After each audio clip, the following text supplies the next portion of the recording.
Assalamualaikum warahmatullahi wabarakatuh. Bertemu lagi dengan saya, Baharudin Salam. Pada kali ini kita akan membahas tentang pendidikan agama Islam kelas 8 bab 2. Meyakini kitab-kitab Allah Subhanahu wa taala menjadi generasi pecinta Al-Qur'an yang toleran. Baik, kita mulai dengan pengertian iman. Secara bahasa berarti pengakuan al-iqrar yang melahirkan sikap menerima al-qabul dan tunduk al-izyan. Sedangkan secara istilah, iman berarti membenarkan dengan hati, mengikrarkan dengan lisan, dan membuktikan dengan perbuatan. Berarti pengertian iman kepada kitab Allah Subhanahu wa taala adalah membenarkan bahwa Allah Subhanahu wa taala memiliki atau mempunyai kitab-kitab yang diturunkan kepada para rasulnya. Kitab-kitab itu merupakan kalam Allah Subhanahu wa taala yang berfungsi sebagai cahaya dan petunjuk bagi umat manusia. Oke, berikutnya kitab Allah Subhanahu wa taala. Kitab Allah adalah wahyu Allah Subhanahu wa taala yang diturunkan kepada para rasulnya lalu dibukukan secara utuh sehingga menjadi satu kumpulan wahyu yang lengkap. Perlu diketahui bahwa wahyu itu adalah perkataan Allah Subhanahu wa taala, bukan makhluk, bukan juga yang diciptakan, tetapi itu adalah perkataan Allah Subhanahu wa taala. Kitab-kitab yang diturunkan Allah kepada rasul-rasulnya. Kitab Taurat. Kitab Taurat adalah kitab yang diturunkan oleh Allah Subhanahu wa taala kepada Nabi Musa alaihissalam. Kitab Taurat diturunkan sebagai pedoman bagi Bani Israel yang kemudian disebut sebagai bangsa Yahudi. Kitab Taurat hanya digunakan untuk memutuskan perkara orang-orang Bani Israel saja, karena kitab ini memang hanya diturunkan bagi mereka. Sebagaimana Allah SWT berfirman dalam Al-Quran Surat Al-Maidah ayat 44, bahwa kitab Taurat merupakan petunjuk bagi Nabi Musa alaihissalam dan nabi-nabi dari Bani Israel sesudahnya, sampai kepada Nabi Isa alaihissalam. Yang kedua adalah kitab Zabur. Adalah kitab yang diturunkan oleh Allah SWT kepada Nabi Daud alaihissalam. Nabi Daud alaihissalam menggunakan kitab Taurat untuk memutus berbagai perkara orang-orang Bani Israel atau Yahudi. Namun kepada Nabi Daud alaihissalam Allah SWT juga menurunkan kitab Zabur. Menurut Imam Qurtubi, sebagaimana dikutip dalam tafsir Quran Kemenag, kitab Zabur tidak berisi hukum-hukum perkara seperti Taurat, tetapi berisi hikmah dan nasihat. Di dalamnya terdiri dari 150 surah yang berisi nasihat-nasihat, hikmah, pujian, dan sanjungan kepada Allah Subhanahu wa taala.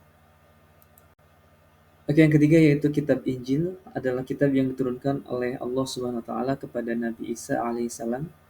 Seperti halnya Nabi Musa alaihissalam dan Nabi Daud alaihissalam, Nabi Isa juga merupakan nabi dari Bani Israel atau Yahudi.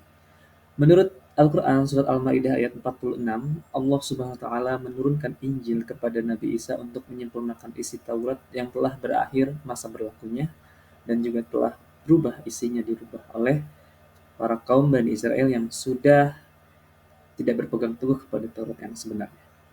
Selain itu juga Injil berfungsi untuk membenarkan kitab Taurat yang mengandung nilai-nilai yang dapat menyelamatkan umatnya dari kesesatan dalam akidah dan amal perbuatan. Masih tentang kitab Injil, kemudian kitab Injil ini juga berisi petunjuk dan pengajaran baru. Salah satunya adalah ajaran yang memberitahukan bahwa akan muncul seorang nabi yang mempunyai sifat-sifat mulia, syariatnya lebih sempurna, dan bersifat universal, menyeluruh untuk seluruh dunia, tidak terbatas oleh waktu dan tempat. Dia adalah nabi penutup dan rasul terakhir, yaitu Nabi Muhammad SAW. Yang keempat yakni kitab Al-Quran. Kitab Al-Quran merupakan wahyu Allah Subhanahu wa taala yang diturunkan kepada Nabi Muhammad SAW. Wahyu terakhir yang membawa kebenaran, mencakup isi dan membenarkan kitab sebelumnya. Meskipun demikian, Al-Quran memiliki syariat tersendiri yang berbeda dengan kitab-kitab sebelumnya. Syariat yang terdapat di dalam Al-Quran berfungsi menggantikan syariat yang terdapat di dalam kitab-kitab sebelumnya. Namun, walaupun masing-masing kitab Allah memiliki syariat yang berbeda, tetapi dasar dan landasan dasarnya sama, yaitu ajaran tentang tauhid, yaitu mengesahkan Allah Subhanahu wa taala. Selain kitab suci yang diturunkan oleh Allah SWT kepada rasul-rasulnya, ada juga yang disebut dengan suhuf. Suhuf adalah wahyu Allah yang disampaikan kepada para rasul, tetapi masih berbentuk lembaran-lembaran yang terpisah. Suhuf Musa dan Ibrahim. Suhuf Musa dan Ibrahim adalah lembaran-lembaran yang diturunkan oleh Allah SWT kepada Nabi Musa dan Ibrahim alaihissalam. Lembaran-lembaran ini sudah hilang dan tidak diketahui isinya, namun sebagian isi suhuf-suhuf itu ada yang diberitakan dalam Al-Quran dan hadis atau sunnah. Misalnya ajaran suhuf Nabi Musa alaihissalam dan Ibrahim alaihissalam yang terdapat dalam Al-Quran surat An-Najm ayat 36-41 berikut ini yang berisi tentang: pertama, seorang yang berdosa tidak akan memikul dosa orang lain. Yang kedua, manusia hanya memperoleh apa yang telah dia usahakannya. Yang ketiga, perbuatan manusia kelak akan diperlihatkan kepadanya. Dan yang keempat, perbuatan manusia akan diberi balasan kepadanya dengan balasan yang paling sempurna.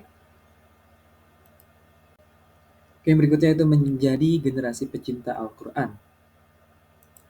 Menjadi generasi pecinta Al-Quran adalah kewajiban kita sebagai generasi penerus Muslim.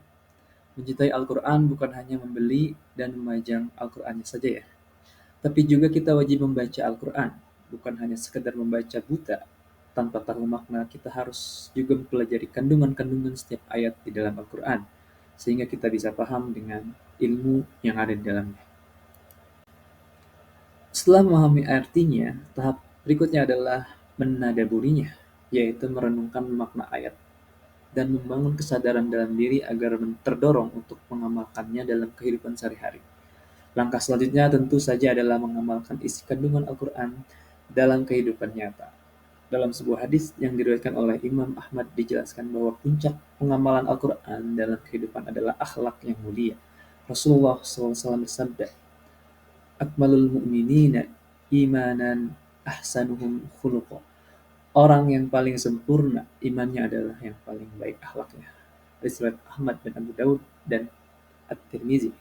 Akhlak yang mulia adalah cerminan orang yang bertakwa.